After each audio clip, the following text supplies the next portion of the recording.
God is calling you to move, bro. It's time to go through that season of transition that God is calling you to go into. It's going to be hard. It's going to be scary at times. But God is the one who will direct your steps as you focus on Him and seek His direction. The plans that God has for our lives are to prosper us and not to harm us, right? But God has to develop us so when He gives us what He has promised to us and revealed to us, it will not crush us, whether it be a relationship, a job opportunity, whatever it may be. In life in general, you have to prepare for something before you can actually go into it so you can know how to handle it to the best of your ability. And that's what God does with His children, and that's what we see Him doing all throughout the Bible.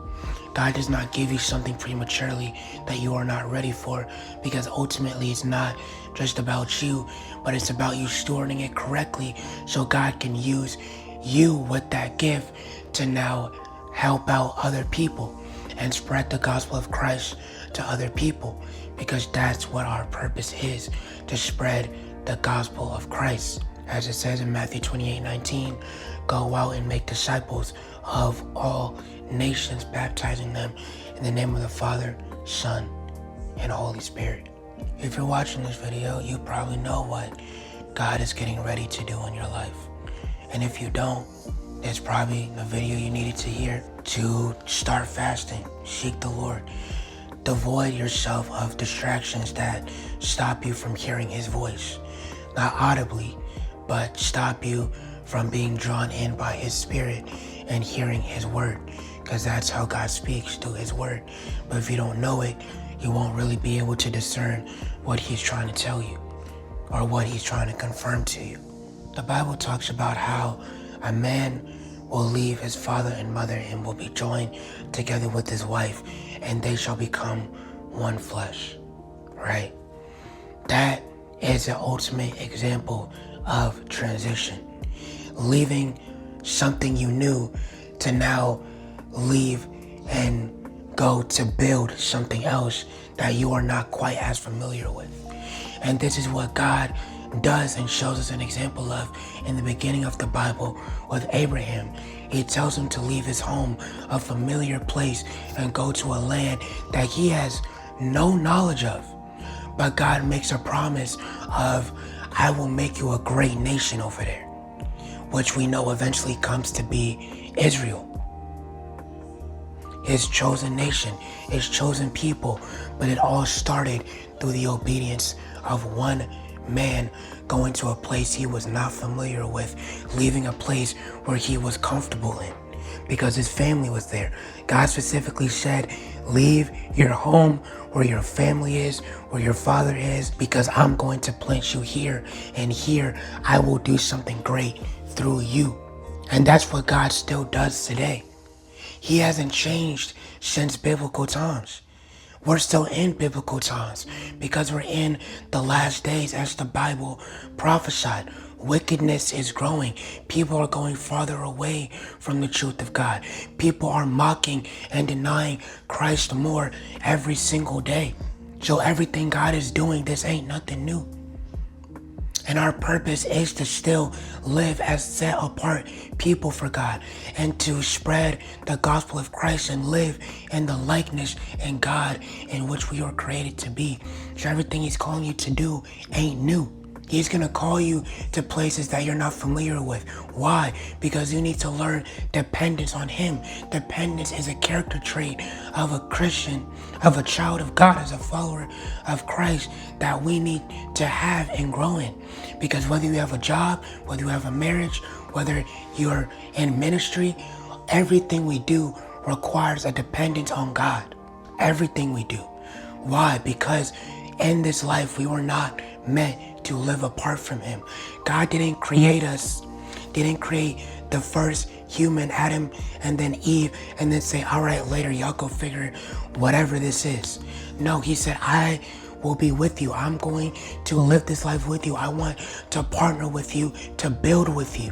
Under my guidance, you will build, be fruitful, and multiply. Make children, disciple those children. You know what I'm saying? So God is getting ready getting you ready for a shift that will glorify him, a shift that will show the world who he is.